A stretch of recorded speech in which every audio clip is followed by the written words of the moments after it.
Plants vs. Zombies. An indie darling with such a bright future ahead of it. What happened? Yet another child actor's career ruined by drugs. Well, this is a pretty notorious story of corporate meddling, with EA buying out PopCap Games, the studio behind Plants vs. Zombies, laying off a ton of employees and puppeting what was left of the franchise, slowly infecting the sequels with predatory microtransactions and bloat. If you're interested in the finer details, there's a bunch of great videos on the topic I'll link below. Anyway, that's not to say good games didn't come out after the first one. The first two shooter spin-offs are great games, and PvZ Heroes gave us Solar Flare, and all the degeneracy that followed. But ultimately, a lot of modern PvZ discourse is about what could have been. We can ask how such a generational fumble took place all we want, but it won't change that this is the reality we're living in. So today, I want to look back to the very beginning, back before the shitty mobile games and acquisition, back to where it all began. I want to ask, does Plants vs. Zombies still hold up? Hi, it's Datache, and we're about to find out. Okay, so here's the deal. There are zombies on your lawn who really want to eat your brains, and unless you're the average Twitter user, you probably need that thing to function. It's up to you to use plant power to defend your home from those unruly undead. This is where the game starts off, hitting us with one of the smoothest tutorials I've played in any video game. Let me set the scene for you. A singular line of grass rolls across our front yard, acting as the field of play. Here, the game introduces us to our first plant, the humble pea shooter. A bit of an all-rounder unit that does damage by firing a pea every few seconds. We're then informed that to grow plants, we need sun, which can be gathered by clicking on it as it falls from the sky. Grabbing sun means more pea shooters, and more pea shooters means more peas, meaning more dead zombies. Boom! Level 2, 2 new lanes. We unlock the sunflower, which does what it says on the tin, makes sun and is flower. Suddenly, we have a lot more control over the sun economy, at the cost of sunflowers taking up space on the board. Boom! Again, 2 more lanes. We get the cherry bomb, a more expensive plant with a long cooldown but the potential to act as great crowd control. In the span of about 5 minutes, we've learnt the basics of the sun economy and the different kinds of plants we can expect to see, aka plants that produce sun, plants that attack zombies on sight, and plants that have an instantaneous effect. The best part is that this learning process keeps going. At the end of most levels, you'll find yourself with a new plant or upgrade, just in time to deal with a new zombie or obstacle in the next level. For example, in one early level, the game introduces pole jumper zombies, which vault over the first plant in a lane. Immediately after their debut, you unlock the snow pea, a pea shooter variant that fires ice projectiles that slow down zombies, letting you take care of the pole jumpers before they clear your first lane. Of course, these aren't the only solutions to these problems you're given. Pole jumpers are also countered by tool nuts, which they can't vault over, and chompers, which are insta-kills to most basic enemies. Hell, even between plants, the player will start to pick up on certain synergies, like pea shooters and torchwood, or chompers and walnuts. There are tons of interactions like this throughout the game, which allows for a lot of player expression in choosing their ideal loadout for each level. And while we're on the topic of choosing your loadout, I need to talk to you about what is, in my opinion, the most intelligent game design choice in PvZ.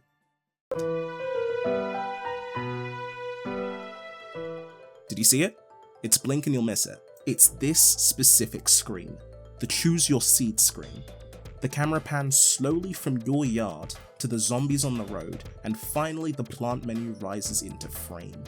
This whole process takes like 6 seconds, and yet there is a lot of information being communicated to the player that you wouldn't even think about.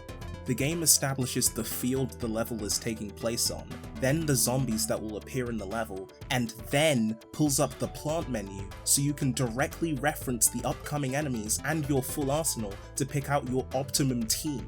There's a reason they keep bringing this screen back unchanged, and why there was genuine outcry when it wasn't in PvZ 3. People were rioting in the streets, I think. I don't go outside much, I'm a gamer. Anyway, as much as I've glazed PvZ's game design, it's time to move on, because I need to ramble about this game's visual design. So So, if it wasn't clear by now, I think one of PvZ's biggest strengths is how well the game conveys information without overwhelming the player with UI elements or pop-ups. And I think this can be seen clear as day in the plants and zombies themselves. Let's start with the plants. It's difficult enough to make a massive cast of characters with minimal overlap, but this roster's designs are as functional as they are iconic. You can usually tell what the purpose of a plant is by its appearance alone. On top of that, each plant is named after some sort of pun, usually based on a real-life plant or weapon. For example, the pea shooter shoots peas like a gun, the chomper chomps on zombies, and the sunflower has over 2,000 results on Rule 34. These designs also iterate on each other. You can look at the repeater and Torna and intuit that these more threatening looking designs show that they're stronger versions of their predecessors. It makes the roster feel cohesive and adds to the readable factor of these designs. I'm bringing attention to this because I think the later games took a dip in this respect.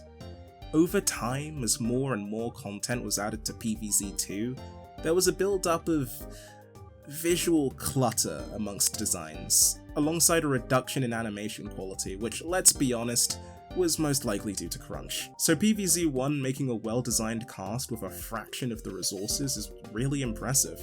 Then there's the zombies, which mostly iterate on this basic design, the brown coat. I think the zombies have the same readability the plants do, but that's more because they usually have items or outfits that directly reflect their abilities. A zombie with a bucket on its head is going to be more protected than one without. A footballer zombie is going to be fast and durable, you get the gist. But something that's always stuck out to me with the zombies' designs is how reactive they are to the player's actions. Instead of displaying a health bar above their heads, zombies will take visual damage over time, losing an arm and then their head. Something consistent across all enemy types, which really helps the player intuit how much damage they're doing. And that's not counting the animations for when they're blown up, run over, or dragged into the water. It gives the game a real sense of polish, something that permeates the visuals and the sounds of the whole project.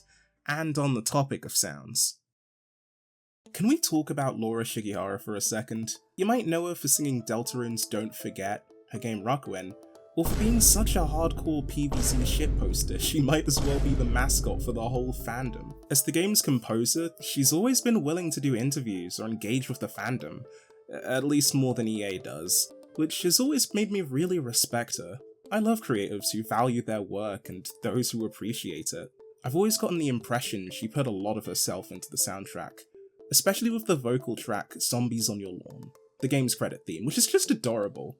I'm certainly not the first, and definitely not the last, to praise her work on the soundtrack, but for a pretty short OST, the music is iconic and fun, and as core to the game's identity as the plants and zombies themselves. There's a reason these songs have been remixed and replanted and regrown and blended up and chewed up and spat out and blended again to some absolutely incredible results. Honestly, as much as I make fun of the big titty sunflower fanart, I do really love the creations of the PvZ fanbase. Fan artists, musicians, modders, so many modders. Like, before this video, I always assumed PvZ2 was the game with the most modding focus, but projects like PvZ Fusion completely blew my mind. Anyway, I need to wrap this up, but first, I want to talk about... So, the main meat of the game is the adventure mode.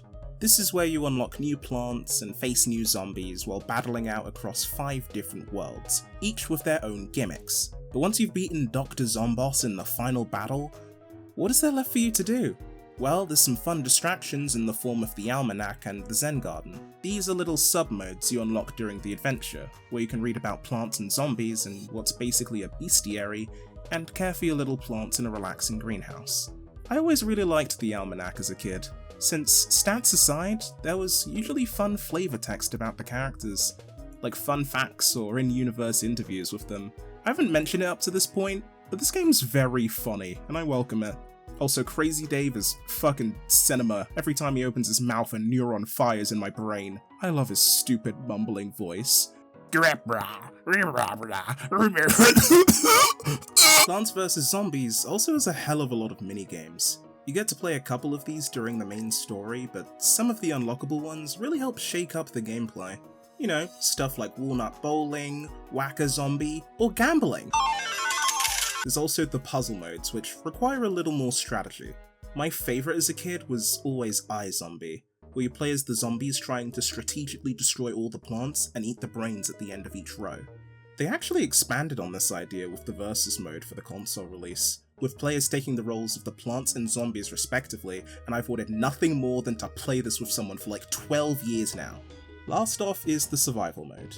These are gauntlets where you're given a limited amount of sun to plan out a defensive strategy to survive a certain number of enemy waves. Or in the case of endless mode, enemy waves that keep coming forever. It's honestly a very cool test of the player's overall knowledge of the game and its best strategies, and I've never stopped being impressed seeing how far people have gotten. And that is Plants vs Zombies. So, did it age well? Have you been paying attention at all? Yes! The answer is yes! The game design is good, the visuals are charming, the music is iconic, there's a ton of content, the fandom is great. Fandoms are never great! And that might make you wonder why I made this video in the first place. Well, it's simple. There's tons of content about the fall of Plants vs Zombies and critiques tearing apart the recent games, which is fine. But especially these days, it feels like most discourse is poisoned with cynicism. I wanted to remind people why they liked this series in the first place and maybe convince some new people to hop on too. Are you a long-time fan of PvZ? What's your favourite PvZ game? Hell, what's your favourite plant in the series? Comment down below. Let's make a nice little discussion thread on Plants vs Zombies. A little hidey hole away from the rest of the discourse. And until EA finally figures out what to do with this series, I'll see you guys in the next one. Hey there, you, viewer, at the end of the video? Did you enjoy watching this? Do you want to support me to make more crazy content? No? Well, you should check out my Ko-Fi anyway. I host votes for new videos and behind the scenes releases there whenever I can. Okay, shilling over. Pretend I had a smooth outro. Bye! So, EA just announced a Plants vs Zombies remaster?